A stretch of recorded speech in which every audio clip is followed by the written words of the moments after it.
Havoc. News, interviews, and more. We just reek of Huntsville Havoc hockey. Welcome back to another edition of the Reekin Havoc podcast. I'm Tim Lambert. This week, our In the Slot segment features Laura Pitt's conversation with head coach Stu Stefan and assistant coach Tyler Piacentini to get their thoughts on a year that had high expectations after their respective inaugural season in their current roles with the team last year.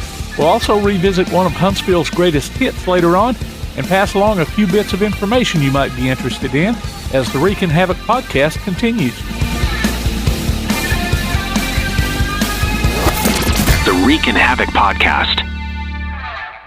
One of the worst feelings you can have is that of being stranded.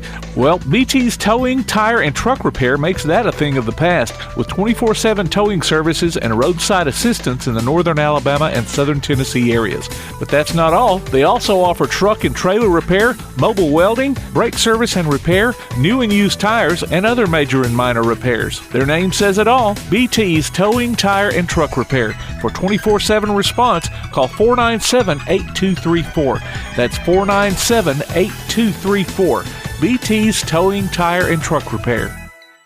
Got something to say? Put it on a t-shirt, or hoodie, or apron, or even an iPhone case. Just go to daddyoscustomtees.com and make it happen.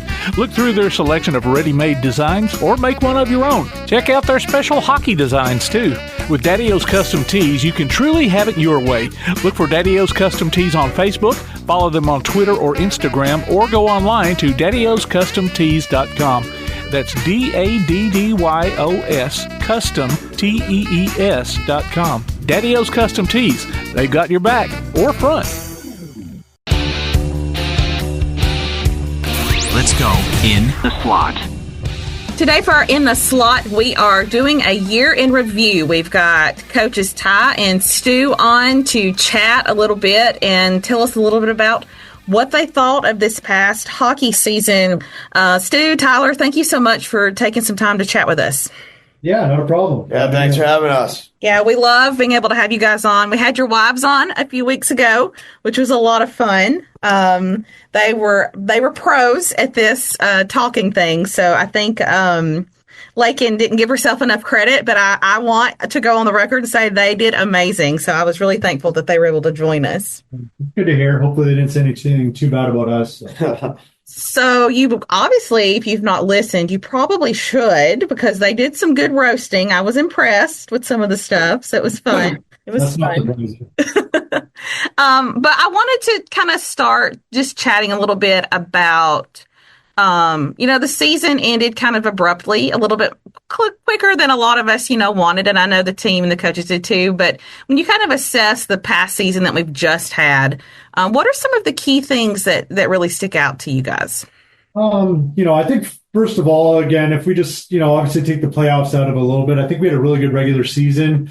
I think most of the year we were in first place, kind of battling there with Peoria most of the year. And, I think we ended up having, a pretty good win percentage there. So it was, again, we finished second place, so if you're looking at that part of it, the regular season was, really good. I think we had a really good start to the year, which was really encouraging. And then, maybe there's a bit of a, kind of a bit of a plateau, midway and, towards the end of the season there, which might end up hurting us there in the playoffs. But, I think overall looking at it, like I said, we had a really good win percentage this year. I think our power play was, better than last year. Our PK was better than last year. So there's definitely a lot of positives out of it. I think we had a lot of players that had really good individual seasons as well. And, some players that took, I would say, the next step, being from rookies into second, third year players and stuff like that, had some really good steps forward as well. Like I said, though, obviously the playoffs was, a disappointment, which is, the main time of the year that you really need to,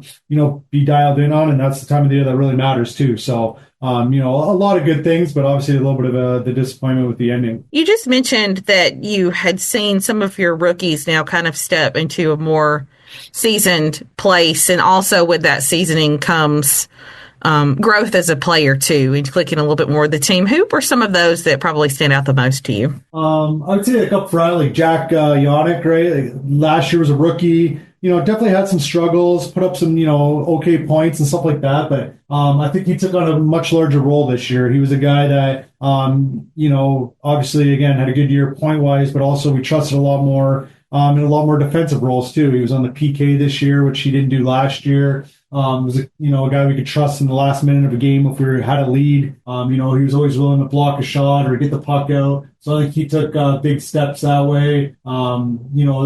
As a second-year guy, as a first-year guy, Gio Procopio, I thought as the year went on, got better and better, from being a rookie, this year. But his game grew a lot. Was a guy that we could put in any situation, power play, penalty kill, could play center, could play wing. Never complained about a thing, always just kept working to get better. And then on the back end, we had some guys, Craig McCabe came in halfway through last year, and they came back this year. I think he was tied 12 or 13 goals.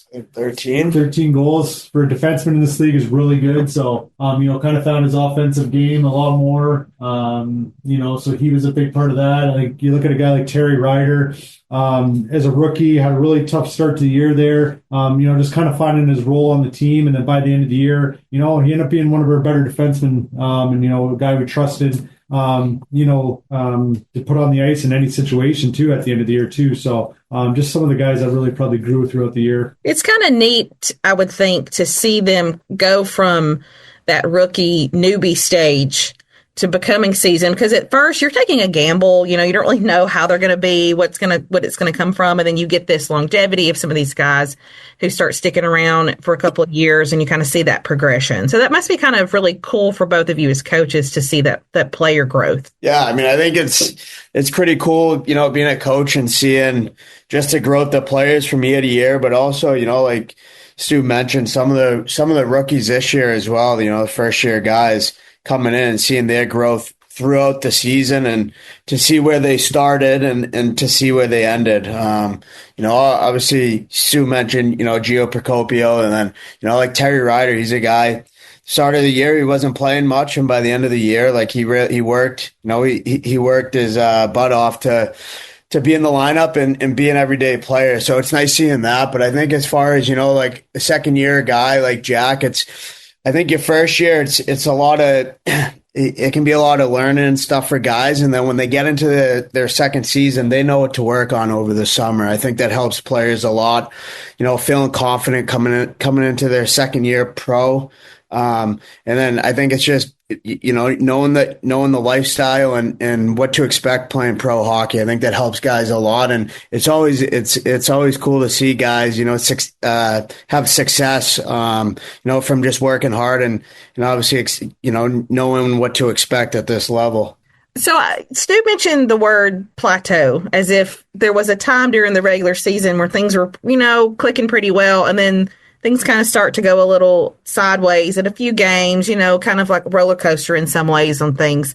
When did you guys kind of see the plateau, and kind of as coaches, when you see that happening, what do you do to try to get everybody back in a good mindset? Yeah, a little bit of, like I said, we had a really good start to the year there. I think there was a stretch there where we might have won like 10 or 11 games in a row. We could see a little bit towards the end of that stretch. There was maybe a few games that we won that maybe we didn't deserve to win. Our play was slipping a little bit. And then, I think we kind of got things back on the rails a little bit. And then, we kind of looked to the one weekend there where we were supposed to play Peoria. And then it got canceled because of the weather, the storms that came through. And, I know our guys were really excited to play that weekend because it was kind of a, measuring point, see who's going to be, first place after that weekend. And then it just seemed like after that, we had a hard time, finding our game again and getting back to kind of playing, I guess, like Havoc hockey, back to our style there. Yeah. We tried a bunch of different things, with the guys, it was like, tried to practice harder, sometimes gave the guys an extra day off, tried a number of things. And, there was times where, again, we showed flashes of how we could play. We had some really good games, and then we had some, some bad games. It was just a lot of really inconsistent play, in the last half of the year there. But I still think in the end, like, we were still a really good team. We were still winning more games than we were losing, but it was a little bit of just trying to find that consistency, I guess, at the end of the year there that kind of maybe hurt us. Yeah, I think I would agree with you on that there were these times when it was kind of like a hit or miss, and we pulled it out somehow, and I never could figure out how, but that you could see kind of even on the ice that kind of weird inconsistency. And what do you think was a contributing factor to that? Just the season getting tired, just the daily grind of all of it, or was it some of the other teams stepping up when we maybe thought that they wouldn't? It's a little bit of both. As the year goes on, like the other teams get better too, right? And like a lot of the coaching part of it is scouting the other teams, and they started to understand how I guess we wanted to play too a little bit. But at the same time, it was I think we were, I don't know, we use the term like swagger around here at times. Our team had a lot of swagger at the start of the year, confidence in our own game. We knew there was games that even if we were trailing, we could come back and win. I remember a game against Pensacola. I think we were down a few goals, came all the way back and won the game, and then just, like I said, you get that break, and sometimes just the momentum, you just want to keep playing games because your team's feeling good. Sometimes you just get that, like, again, a week break, or just you lose a little bit of that, and it's hard to sometimes get that, like, swagger or confidence back. And it just seemed like it's something, kind of we lost. And, doing some of our exit meetings with the guys, that was something they all kind of mentioned, was just like, I don't know, we kind of lost that, that ability to have that little bit of resilience sometimes to come back and win games, even if, it's not our best too. Tyler, what about you? What do you think? Yeah, I think obviously to go along with what Stu said, it's, after I exit meetings, just hearing it, I feel like at the beginning of the year, like we were going into games and we were pretty relentless, and, we'd go down a goal or two, and you could just kind of feel like we had that swagger. We were going to come back and win. And I obviously think, the second half of the year, it's, I felt like it was inconsistent. At times we had it, but then at times we didn't. And I think what goes along with that as well is, every team's getting better. And the more you play teams, you can pre-scout them and know what to expect. So I think that, like, that was a big thing. Like, like Sue had mentioned, a lot of the players had said just a swagger, it's a term that we use around here. And that's something that I just felt like it was a little inconsistent. And, it's just some games towards the end of the year or second half of the season, it was tough to find. It's interesting and kind of shows a really good maturity level, I guess, in some of the players that during those meetings, the end of the season meetings with you guys, that they're willing to be like, yeah, it's not just on, like, they're taking responsibility in a sense, and acknowledging that, yeah, there were some things that were off. We see that was happening. Nobody's just blaming one person or one thing. I think that's a testament, in my opinion, to the coaching ability. Well, yeah, I think, at the end of the season, it's, if you don't win it, we're frustrated and the season ends, we're disappointed. But I think, at the end of the day, we're all here to learn, and we want to hear back and hear what we need to work on as well. And it's like what we do with the players. We want to give them some tips this summer to work on, and we want to hear we want to hear some feedback from them.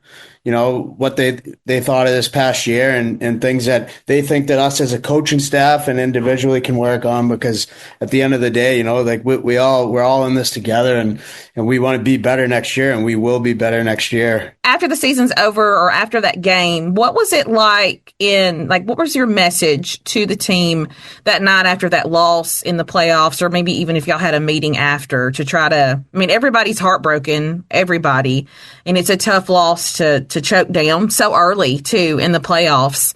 Not something we usually see in the Havoc. And so what was your conversation like with the guys as a team? There's not much you can say in that time.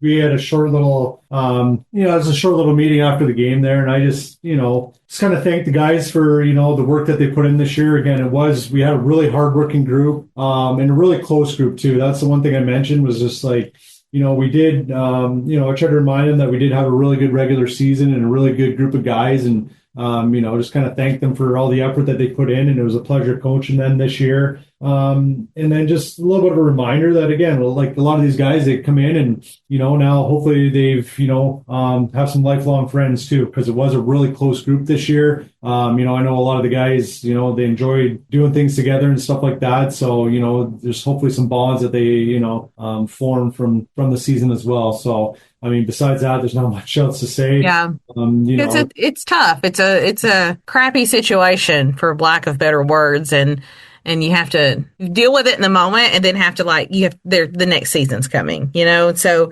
how do you get them in that mentality of saying, we have to leave the season where it was, we learned from it, and we've got something new coming up next year? Ty mentioned already, we do exit meetings with all the guys. We try to get feedback from them on, how we can improve as a staff and organization, try to give them some feedback on how they can improve as players, if they're, if they want to come back next year. And then as far as, and then everyone kind of parts ways for the summer. So, there's a little bit of time. You try to give the guys, a good month and a half, just, kind of decompress from the season a little bit. And then, it's, we reiterated to them that, you got to make sure you're starting to, make sure you're training, getting back in shape, and make sure you're getting stronger, and start focusing on, some of those areas that, either they thought they should improve as as an individual, and at the same time, some of the feedback we gave them too, so they can come back next year. And, to me, there should be a lot of fire and motivation next year with, any of the guys that come back, because, again, no one liked how this ended this year. So,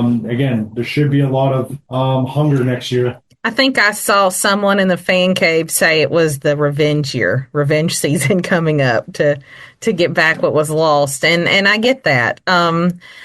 In looking back in hindsight in that playoff series, what were some adjustments you maybe would have done differently? Was there something you think as coaches you guys might have done differently? Shoot the puck in the net. I mean, I'd say something we talked about was just being around the net more. That's an adjustment that I guess it's something that we said to the players after game 2 there. Just obviously CC was playing well, but we felt like we could have, got to the inside and got to the net, and, just been in front of him, having him, have to work through our guys to see the puck.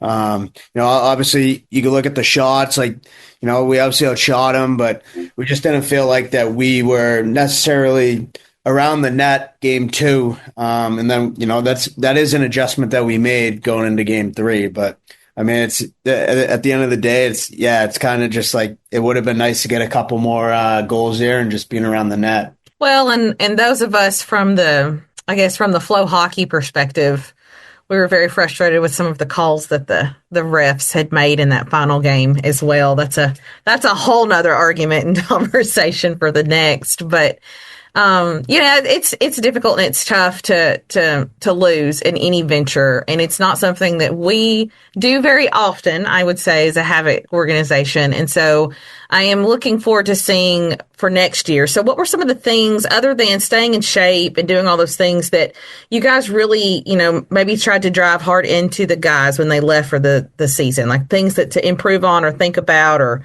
whatever, as they've got this time off? Yeah, I mean, I think kind of going back to just meeting with them before they left, it's for us, it's just giving them some feedback and, on what things they can work on this summer and what things, they want to work on this summer to improve as a player. I think right now, obviously the season ended a couple weeks ago. I think it's important for guys to kind of, step away a little bit and take a couple weeks to kind of reset. Think about the season and think about, where they want to be next year as far as, like playing or life decisions. So we kind of just told that with guys is, like these are things that we think you should probably work on this summer, but we'll just be in touch here and, we'll give them a month or so off and then probably start reaching out or whatever it is to kind of see where guys are at, mentally and physically as well. So. What about you, Stu? Well, yeah, like back to your question, it's so individualistic, right? Each player, I feel like has different things that they need to work on. So it's hard to just, tell. I can't just as like a group answer, just give Yeah, one that makes sense. one thing to just be like, hey, as a Yeah. group, we need to work on this. Everything, like I said in those meetings and stuff like that was very individualistic, trying to make each player, better too. So there's not just one thing you can kind of say to, I would say encapsulate everything.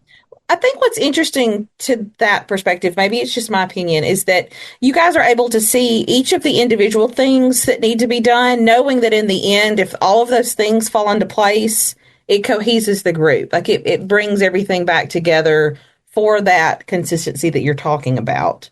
And so I think that's a very interesting, I think for me, that's just kind of interesting to think about that you guys are both able to have those conversations with the players, and sometimes those probably are hard conversations, I would think. Yeah, they definitely can be. We're trying to, it's a team, right? So each person is going to bring, something unique to that team aspect, right? Every player has their strengths, others have their weaknesses. It's just finding, a good balance of that, right? So hopefully everyone can kind of, play off of each other a little bit, right? So it's finding that, and then, like there's times where you have conversations with guys and you're trying to improve, like say on their weaknesses and, really trying to, help their game out. And other times there's guys that, maybe their strength is, lacking at that time. Maybe they're lacking a little bit of confidence and, maybe they're a goal scorer and they haven't scored in 8 games. So it's trying to find a way to, maybe build them up or give them ways to, try to score. Say, hey, you want to score? Try to, get to the net a little bit more, get that puck to the inside a little bit more and trying to, get guys back to, maybe getting back to their strengths as well. So yeah, it's a unique challenge, with all 20 players, and each player is different too. So it definitely, there's a lot to work with there. It's not just the team concepts. There's all the individual stuff as well. And so when do you guys release the, I guess, protected list for like people who are probably definitely coming back or have an ability to come back? When does all that start happening? I think last year was like mid-May, so it probably got, another 3 weeks, I would say. Yeah. So both of you are no longer in your newbie coaching stages, either as a head coach or an assistant. So I'm curious now, since you're kind of in this, how do either of you each individually feel that you personally grew in your coaching position this year? I think this year was probably more, probably learned a lot more out of this year than we did last year. Last year, again, had a ton of rookies. Felt like we were really patient with the guys, and our team, I would say progressively got better throughout the year. Obviously went on an awesome run all the way to the finals. Obviously came up 1 game short, but, last year might have been a little more of a, an easier year for us. Whereas this year, I felt like there was a lot more challenges. Even though we got off to that really good start, it was, we talked about that plateau. It was like trying to find ways to, get the guys motivated. I think we had some players this year that were a little more challenging to coach too, not like in a bad way, but we just had a lot of guys that, at times they struggle with their confidence. So it's like, how do we,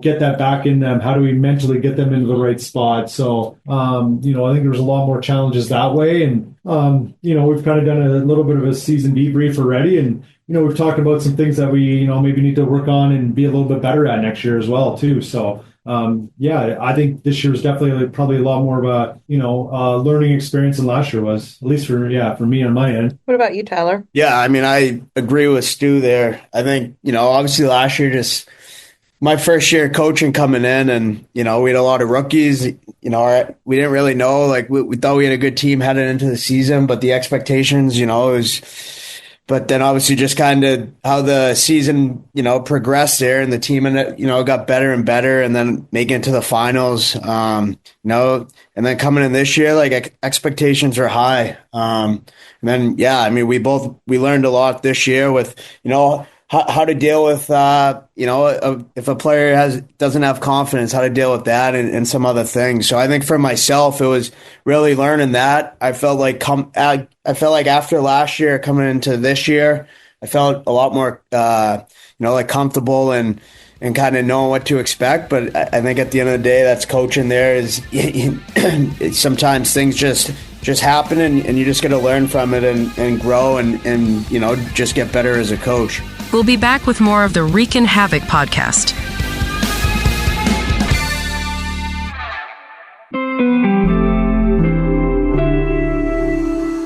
My name is Joel, and I came to St. Jude Children's Research Hospital in December of 1987 to be treated for osteosarcoma, which is bone cancer.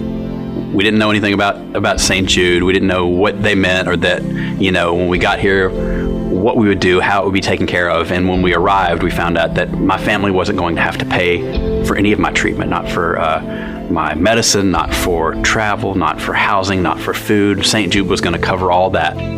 St. Jude supported me in every way, from, taking that financial burden off my parents to making sure that all of my family was included in this time.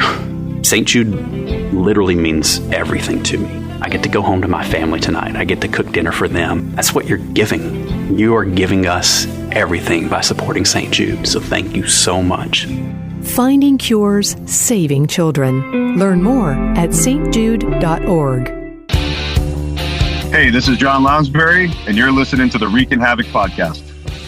I've heard both of you talk about this issue with confidence with some of the players, and I think as fans sometimes, because we are not in the intimate side of the player-coach relationship ice, we are very much sometimes feel like we're a part of it, but we're very distanced from it. So hearing you both talk about the fact that, reminding us these guys are human and they have confidence issues, and sometimes they think, are they good enough, or can they do this?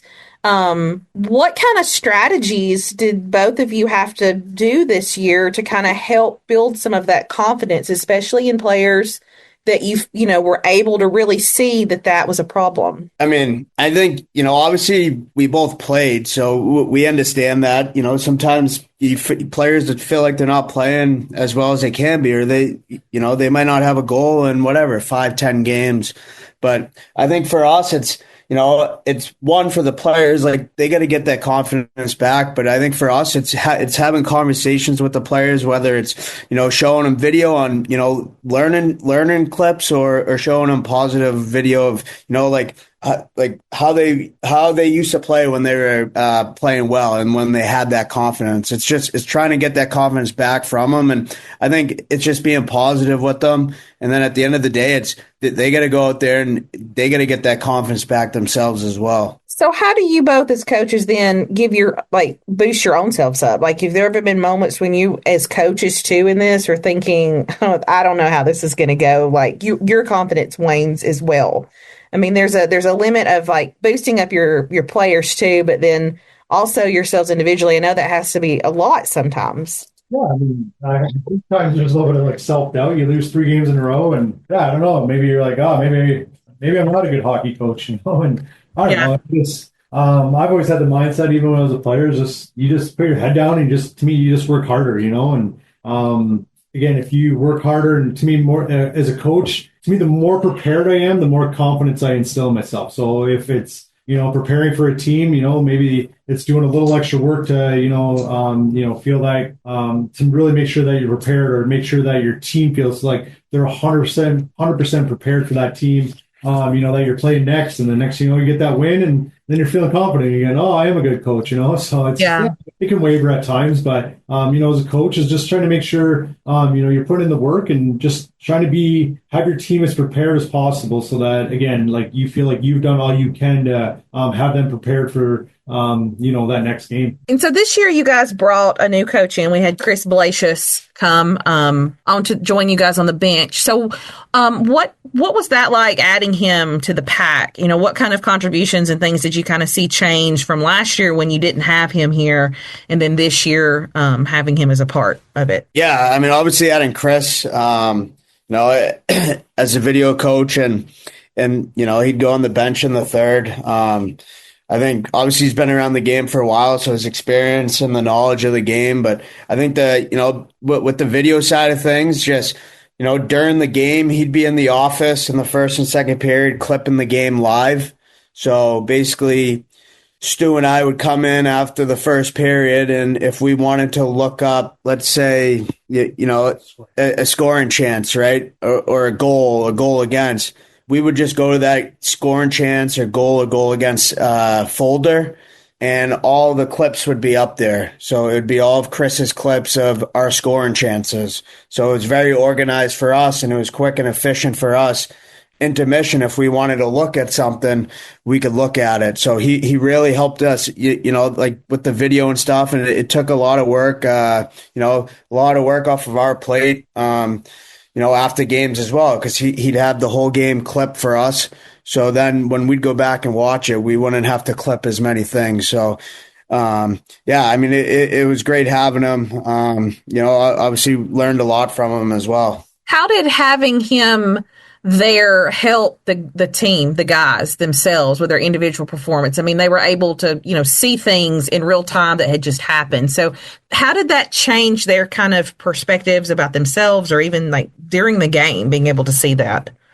Yeah, I mean, I think the biggest thing is, like, during a game, sometimes players they come into the coach's office and they want to see, a play or a scoring chance or whatever it is. And I think the biggest thing is Chris would be down here during the period. We'd come in intermission, like I said, and we'd be able to pull that right up for the player. And whether he wanted to see, if he could have scored, if he should have passed it, if he should have shot it, whatever it is, we can pull that right up for the player. So it's very easy access for the players and for the coaching staff as well. So is y'all going to keep him just in that video area, or does he do other things too during practices or any of that with you guys? Yeah. During practice, he was, like practice planning and stuff. Before practice, he was involved in. We got a lot of good drills from him as well that we put into our practice plans. And then during practice, he was on the ice. He was on the ice just like Stu and I, and pushing pucks and stuff like that. And obviously, teaching the players as well. So it was great to have him around, just having that extra coach, those, extra set of hands. It helps us out a lot. So the next thing I wanted to ask, maybe just kind of fast forward to next season. What are you guys both hoping the next season? Like, I know you can't prepare for it in a sense.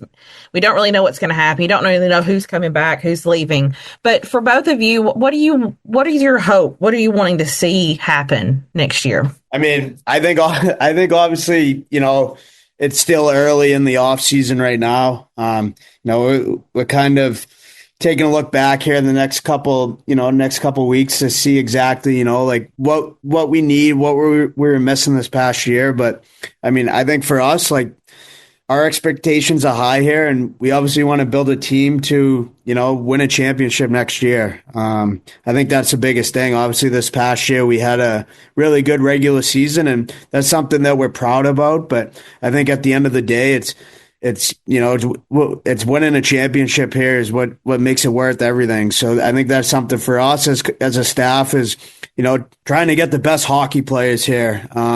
And obviously, we'll take a look at, what players, are going to come back and stuff like that, but also just building a championship winning team. And how hard does that get every year? Like, how much harder does that get? I mean, it's hard to win, right? So yeah. I think in the summer when you're recruiting, you're obviously, you're looking at players and you're talking to people and you're getting reports on them. But I think it's a process throughout the whole season as well, right? Coming into camp, you have some players, and then obviously players come and go as the season goes on. But I think it's just building that up to, hopefully come April, mid-April, late April, that it's the team's playing well to win a championship.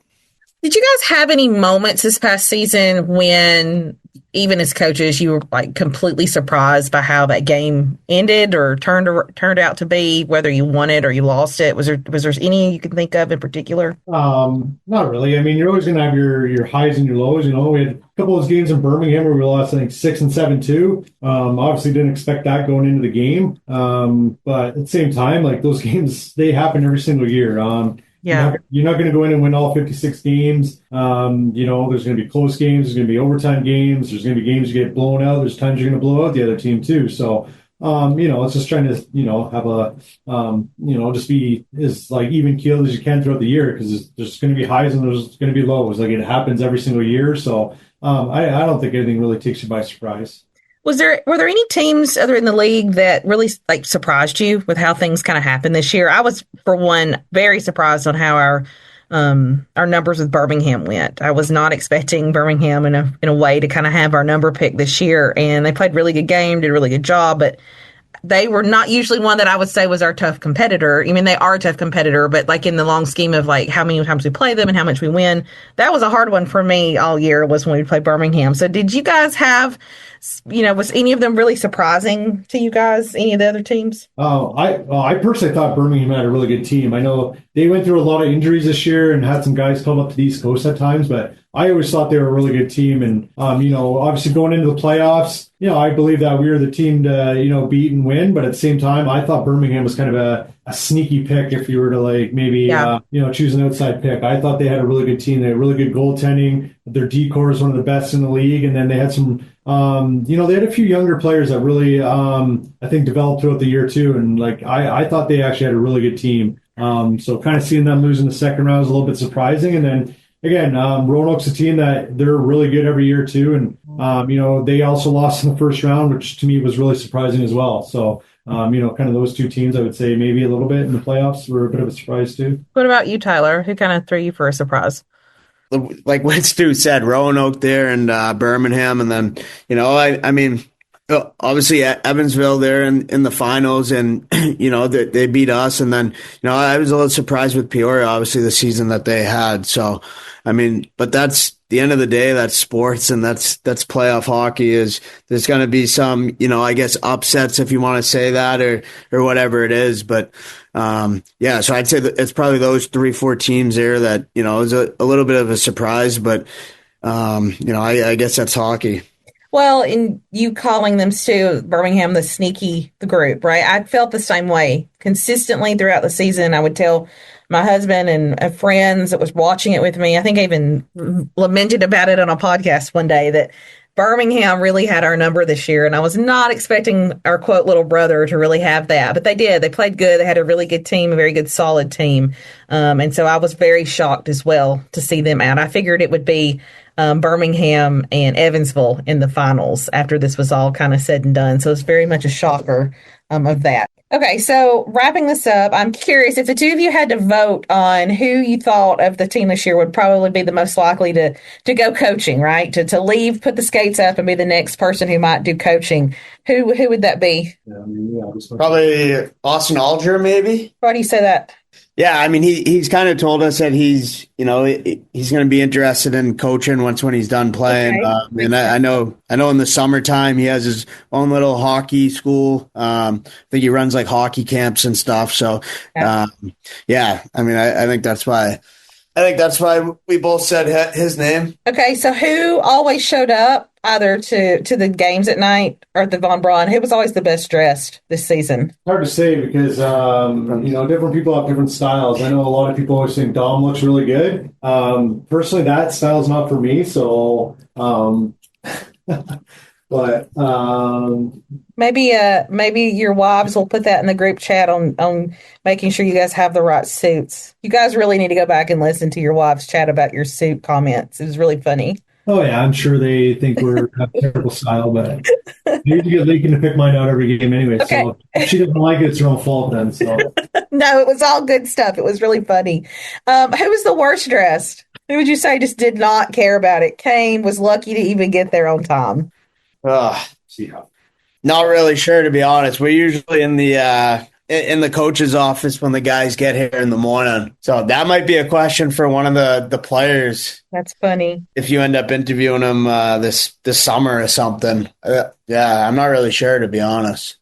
Okay, who was the person or could the team member that does not need to be mic'd up? Like, we don't need to put a mic on them during a game. Who would that person be? Like, because they're so quiet, or they're going to say the wrong things? Maybe, I don't know, maybe they're going to just have a nice say the wrong thing, or like you would just be like, oh, we're going to put a mic on them, and you kind of like, Charlie Risk would be an interesting one. And last one. Who do you think on the team would end up on a reality TV show, and why?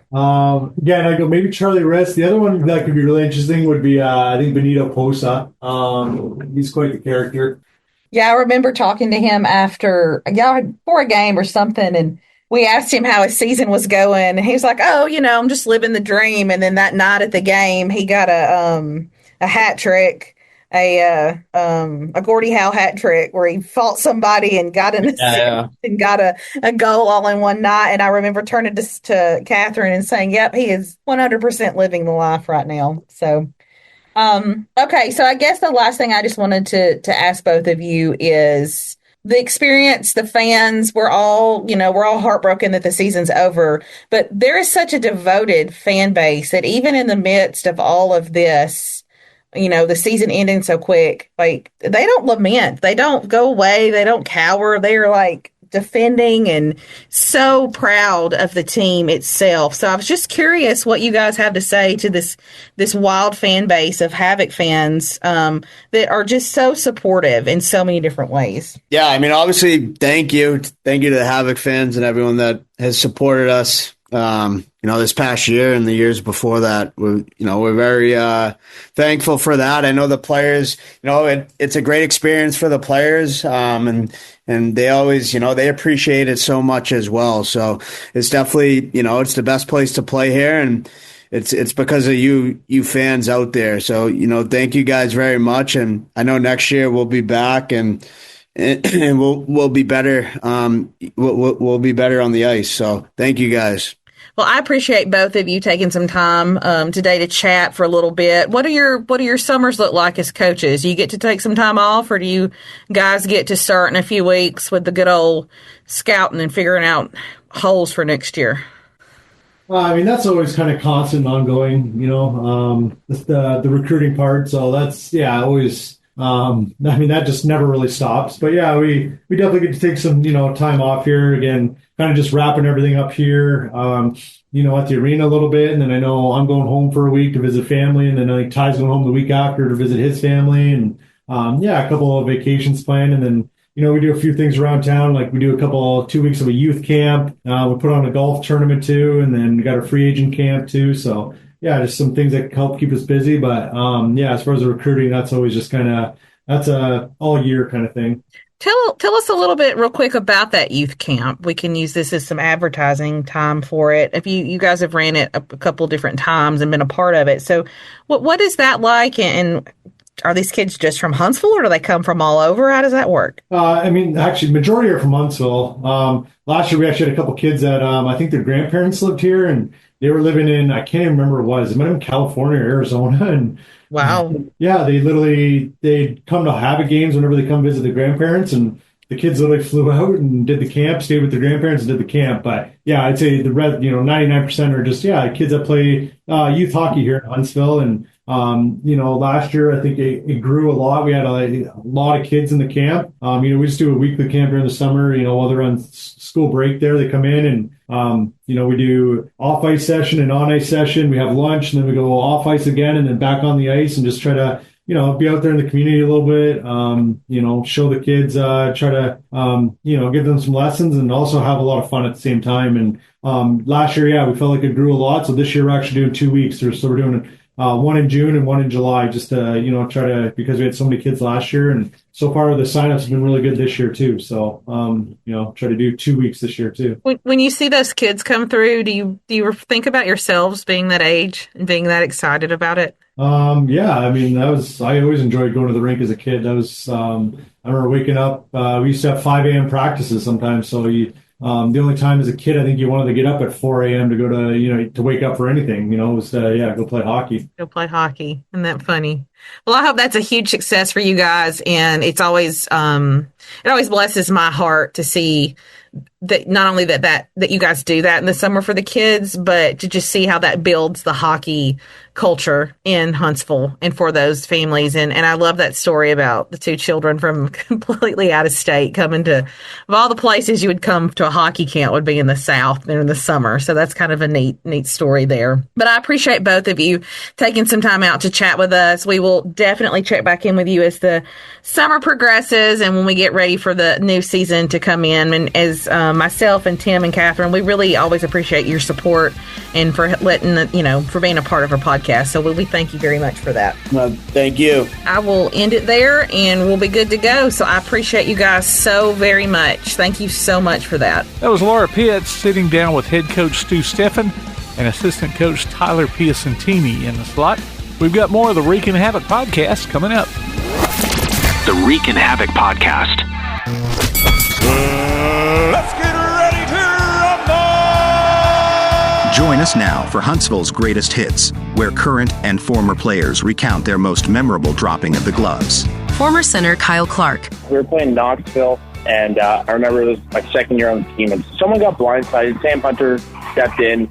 You know, he got kind of like a cheap shot. He got punched in the face. He wasn't expecting it. Everyone started to come together, and I was going in with the thought, like, okay, I'm just going to, you know, what I usually do, like, just grab someone. I'm just kind of being a peacemaker. So I'm just going in, like, not expecting anything. And then I believe it was Murray, when he was playing on Knoxville, comes up, and he, like, grabs onto me. I'm like, okay, like, we're just going to, you know, stand here, hold each other, like, you know, most scrums happen.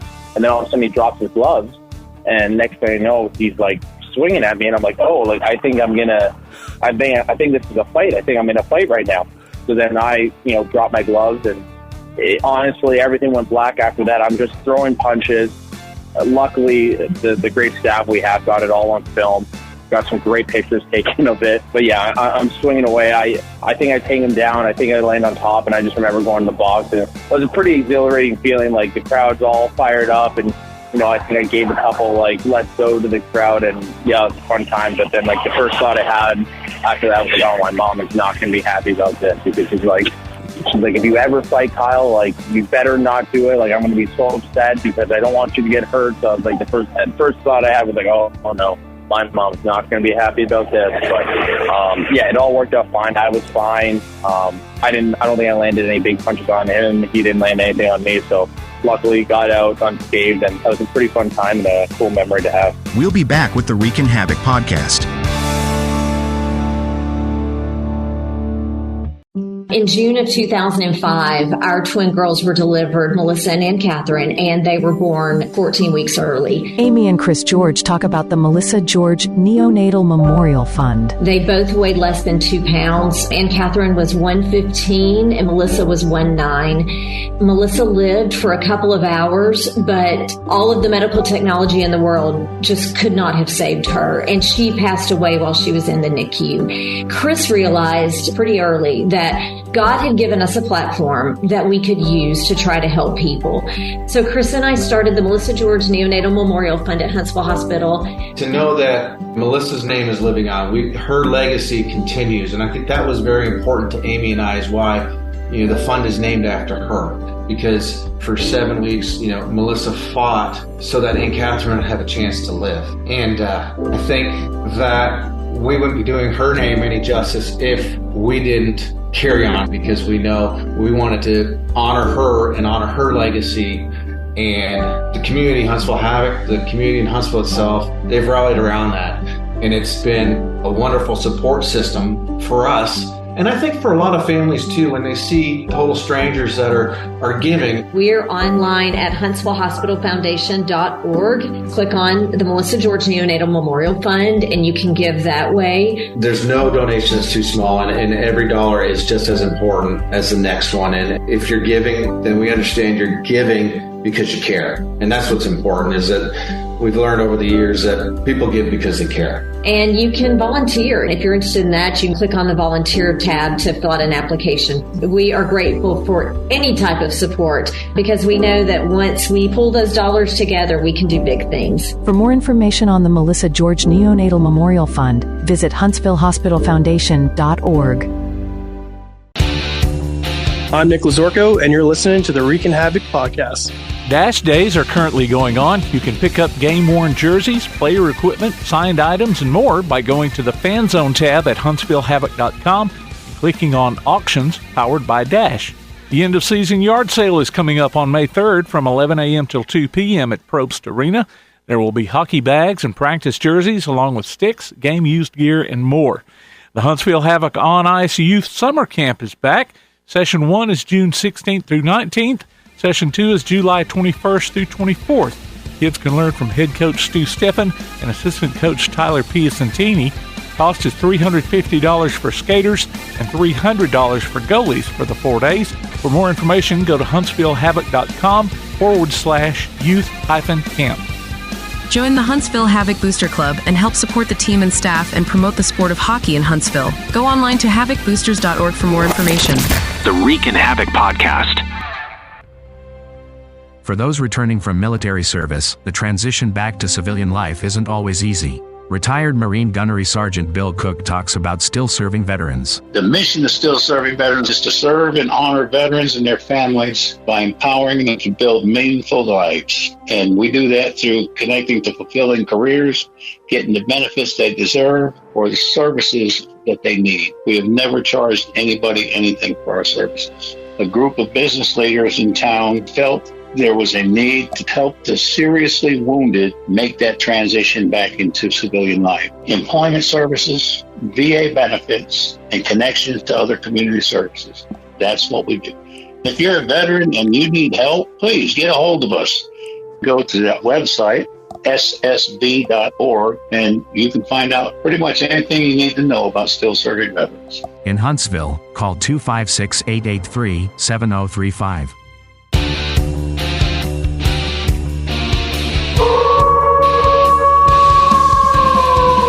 For tickets, official Huntsville Havoc merchandise, and more, go to huntsvillehavoc.com. Visit our website at reekinhavoc.com. Look for us on Facebook, Instagram, X, and Threads. And listen, follow, and subscribe to the Reekin Havoc podcast on your favorite platform to keep up with the only weekly podcast covering the Huntsville Havoc, the Reekin Havoc podcast.